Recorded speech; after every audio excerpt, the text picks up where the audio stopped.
सुप्रभात बच्चों। अब हम देखेंगे इस पाठ का अगला अंश। पहले अंश में हमने देखा कि जो 3 विद्यार्थी थे वे हमेशा किताब से पढ़कर और किताब की बातों को ही सही मानकर उसी रास्ते पर चलने की कोशिश करते, मगर अपने दिमाग से वे इस पर सोच विचार बिल्कुल भी नहीं करते और इस तरह से वे बिना कुछ विचार किए, बिना सोचे समझे वहाँ पर श्मशान में पहुँचते हैं। श्मशान में जब वो गधा देखते हैं तो गधे को देखकर वहाँ पर किताब में जो लिखा है कि न्यायालय और श्मशान में जो साथ रहता है, अर्थात जो दुख में साथ देता है।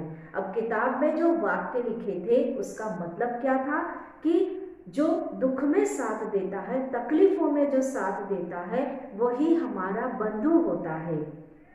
मगर इसका मतलब ये नहीं है कि ये लोग उसे अपना बंधु समझे, भाई समझे। तो वहाँ पर उन्होंने उस गधे को अपना भाई समझा और तीनों वे गधे से गले मिलने लगे। अब वो तो गधा था बेचारा। इतने में उन्होंने क्या देखा कि एक ऊंट भागता हुआ वहाँ पर आ पहुँचा। अब इन बेचारों ने ऊंट को देखा तो हैरान हो गए कि आखिर ये कौन सा जीव आ गया, क्योंकि इसके पहले उन्होंने ऊंट देखा नहीं था।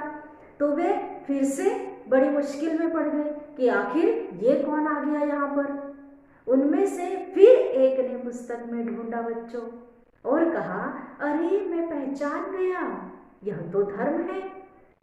लिखा है कि धर्म की गति बड़ी तेज होती है। अब उन्होंने उस ऊंट को धर्म क्यों समझा, क्योंकि किताब में लिखा था कि धर्म की गति बड़ी तेज होती है और ये उसे धर्म मानकर अब आगे देखो क्या करते हैं। आओ हम सब मिलकर इस बंधु को धर्म के साथ जोड़ दें। और इस तरह से बच्चों उन्होंने किताब में फिर लिखा था कि बंधुओं को धर्म के पथ पर चलाओ। अब इसका मतलब क्या हुआ, बंधुओं को धर्म के पथ पर चलाओ कि हमारे जितने भी भाई बंधु होते हैं, हमारे जितने भी मित्र संबंधी होते हैं, उनको हमें अच्छी राह दिखानी चाहिए, सन्मार्ग पर लेकर जाना चाहिए, सद्धर्म की शिक्षा देनी चाहिए। तो उनको लगा कि ये तो बंधु है कौन, गधा, और ऊंट है धर्म, तो दोनों को हम साथ में जोड़ देते हैं, क्योंकि किताब में तो यही लिखा है कि धर्म को, बंधु को धर्म के मार्ग पर चलाना चाहिए। इसीलिए वे लोग ऊंट को पकड़कर गर्दन, उसके गधे की गर्दन में बांधने की कोशिश करने लगे। ऊंट को पकड़ा, उतना ऊंचा ऊंट, उसको पकड़ा और वहां पर गधे की गर्दन में उस ऊंट को जोड़ने लगे, बांधने लगे। तभी ऊंट वाले ने पहुंचकर उन्हें वहां से भगा दिया और इस तरह से उन्होंने अपनी बेवकूफ़ी का वहां पर नमूना दिया कि गधे को भाई समझा और ऊंट को धर्म समझा। संयोग से वे तीनों साथी भी उसी गांव में आ पहुंचे। अब उन्होंने दूसरा रास्ता अपनाया वहां से निकलकर और संयोग से वे उसी गांव में आ पहुंचे जहां बुद्धिसागर गया था।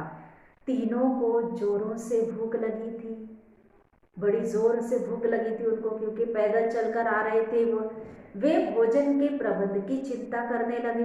अब उनको लगा कि हमें अब भोजन का प्रबंध करना चाहिए। अब वे चिंता करने लगे। इतने में एक बोला, ये सब के सब केवल किताबी कीड़े थे और ऐसे काम नहीं चलेगा। हम इतने पढ़े लिखे हैं, इतने बुद्धिमान हैं, विद्या हासिल की है हमने, तो हम सब ने अलग अलग विद्याएं पढ़ी हैं और इन विद्याओं का सही उपयोग, सही इस्तेमाल करने का समय अब आ चुका है। जिसको जिस चीज का विशेष ज्ञान हो वही काम करे। इस तरह से वे तीनों अब अपने अपनी बुद्धि से वहाँ पर खाना पकाने की कोशिश करने लगे। अब बच्चों देखिए कि वे किस तरह से कोशिश करके वहाँ पर खाना बनाते हैं। तो अगले अंश में हम देखेंगे कि वे तीनों किन किन चीज़ों का उपयोग करके अपने खाने का प्रबंध करते हैं। धन्यवाद।